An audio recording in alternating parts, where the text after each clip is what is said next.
SWAB dog kennel or dog control boxes.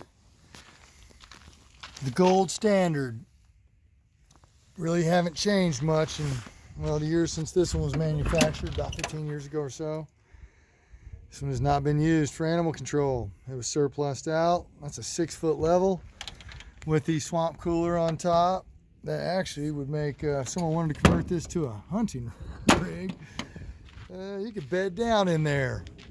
Anyhow, this was intended for use on this industrial scale trailer as a tool handyman box for myself, because normal storage boxes don't have the depth and the capacity.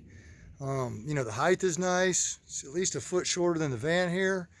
I was gonna cut a little notch down at the bottom there and put my flat stock underneath. See, I'm not super prepared for this. But also wanted a place on the back of the trailer that I maybe could bring some stuff home. Some real minor scratches, a little bit of residue from the swamp cooler, but that's the 10%. I would put some grills on this, I think. I don't know if these were speakers, to be honest with you. The big box there in the back has the water tank, and I do believe it hit me. I put a tape on the back, but this stops at that front compartment. So it's a little under 5 feet.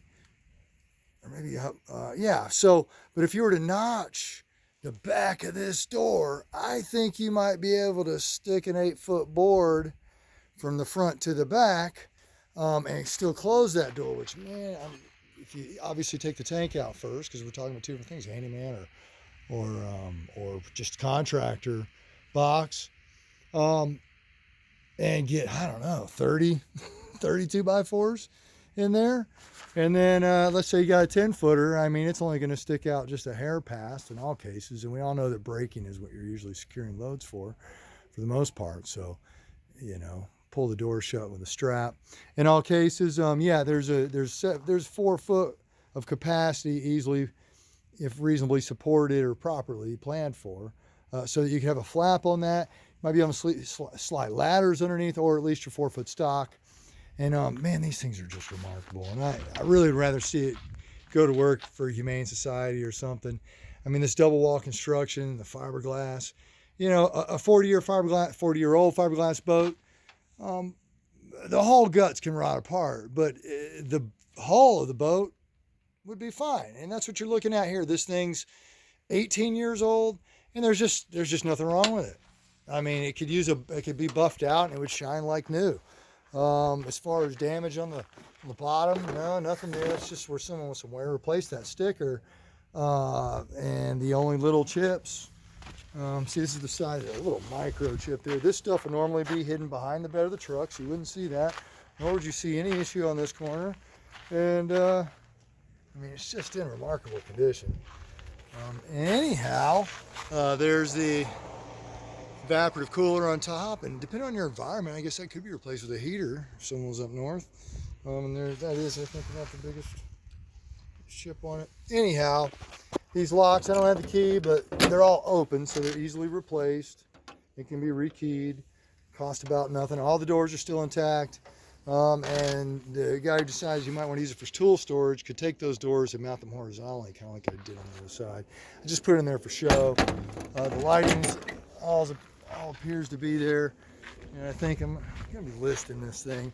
I'll probably get the lights hooked up just so people can really get the effect, but there's all lighting. This little hole, down there in the front. These have secondary latches. I'm assuming this is to maybe just to even get them food and water, or to give them a little scratch, right? It's a traumatic thing for the animals, and this really is just it's the Cadillac. There's just no comparison to the steel units from what I can see. Is granted, I'm speaking just a basic understanding of having that. I'll show you little vents here. So the cool air comes through those holes and then exhausts out the vents here. And it's quieter for the animals. Obviously cooler. It's white. It's not painted white. You don't have steel that transfers that heat as well. This is just definitely the humane option for the tool trailer. I do have the Jeep fenders there, the original fenders that came with the trailer I have here. So, but if you ever wonder what they look like and why I do believe that there's just no comparison from the animal catcher, and really, this would be the Ferrari of contractor boxes.